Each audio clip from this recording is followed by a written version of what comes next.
this afternoon on Doing Business in Botswana. We're out here at Avani Hotel, who are a member of Business Botswana. And remember, this segment is brought to you by Business Botswana. This afternoon, we have in our makeshift studio our manufacturing sector chairperson, Mr. Mike Joyner. Good afternoon to you, sir. Welcome to the show. Good afternoon, Kathy, and thank you very much for the opportunity of being part of your show. Let's get straight to it and get an understanding of the manufacturing sector part of Business Botswana. What's your mandate? What do you do? Manufacturing sector, in many respects, is one of the biggest sectors in terms of the numbers of companies in that. But when you look at the contribution to GDP, in 2018, I think it was 5.6%. Now, 5.6%, I think, tells a story. And that is what Business Botswana is all about. We want in our members now to become a bigger contributing factor in the economy. We wanting to work closely with the local entrepreneurs, and we just wanting to take manufacturing to a different level. Well, speaking about taking it to a different level, it is a priority sector. I want to know what Business Botswana is advocating for in order to ensure that the sector actually contributes. You know, 5.6% is pretty small. We want that figure to be bigger. Definitely. The role of the manufacturing sector, if you look at Botswana, there's not many big manufacturing companies. In fact, Botswana is very much more the middle and the smaller manufacturing companies. And I think there's a place for, in my case, Clover Botswana, where we can work closely, and we are working closely with local companies, with local entrepreneurs. So in order for the manufacturing to grow, there's got to be a confidence about it. You've got to be competitive. Your quality must be good, because you're competing not just with the local markets, but also the cross-border global market. So in manufacturing, there's no second place. You've got to make sure that whatever you produce, even if you take the leather industry in Labatsi, that's very much been high-profiled. But at the moment, I think there was originally 5 tanneries. They're starting with 1 now. But it's all about capacity, having enough cattle hides and things. So we have to be, although we dream big and everybody's got Vision 2036 on their minds, prosperity for all, but we've got to look at what is available in Botswana and how can we maximize it. Okay, so then in terms of some of the achievements that you've had or that you've made under this sector, can you share some of those with us? Okay, I can be biased and talk about dairy. Dairy, Clover's been in Botswana 21 years, and dairy was always regarded as being a daunting industry, and yet we've proven there's 30% of Botswana's milk comes from the local dairy farmers, and it's growing. But whatever industry you're in, there's opportunities. And when I speak to different businessmen that have made their mark in business, and especially manufacturing, they've made it through seeing opportunities. Because quite often you would think that you're up against this competition from cross-border, or there's something that prevents you from growing. But at the end of the day, and that's what we believe in Business Botswana, we want to advocate that working closely with the government through the various reform strategies, supporting local procurement programs, we can make local business, and in particular manufacturing, a sustainable industry.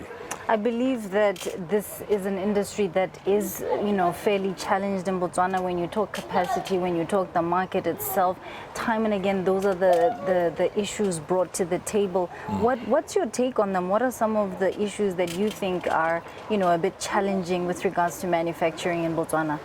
Okay, manufacturing, our proximity to a big manufacturing country like South Africa, we obviously there's not much that is not produced in South Africa. So whatever we do, in a way you replicate. But in doing so, you've got the benefit here of your local resources. If you look at the number of graduates available in Botswana, you've got human resources. The one thing that is a bit of a barrier, and I think to all manufacturing, is scarcity of skills of technical. of your artisans, your engineering. And that's a big, big opportunity.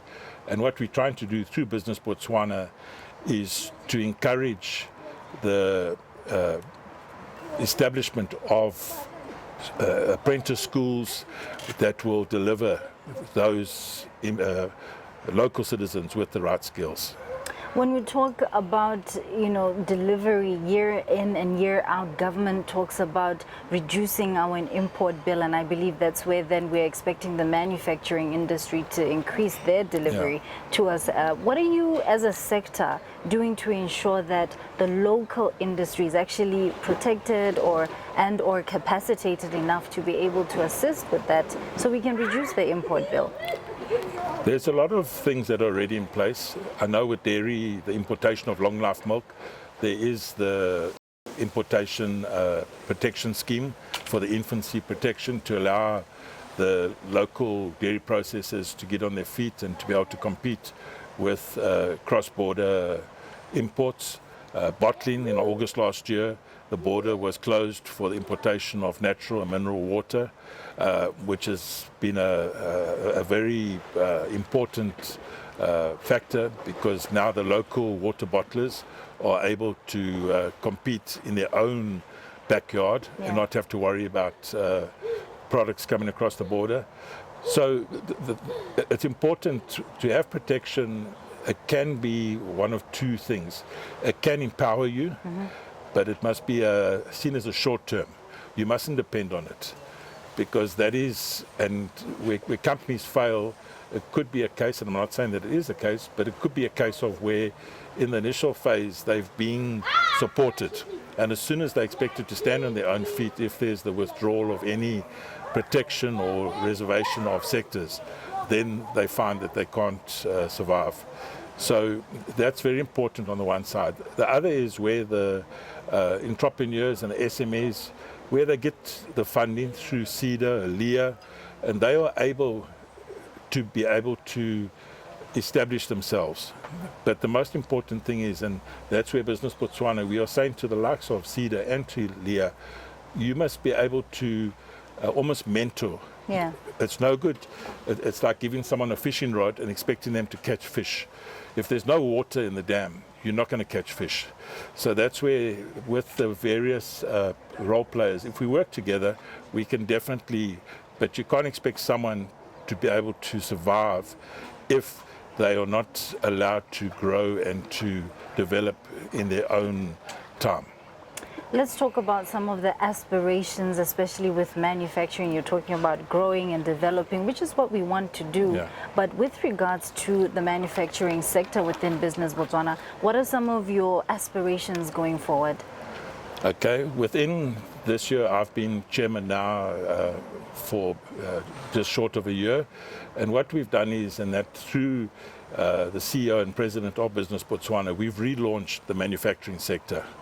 So what we've done is we've said to all the members where maybe interest had waned and they wanted, that they felt they weren't getting the right benefit out of Business Botswana, we are now proving to them that we have relaunched the manufacturing sector.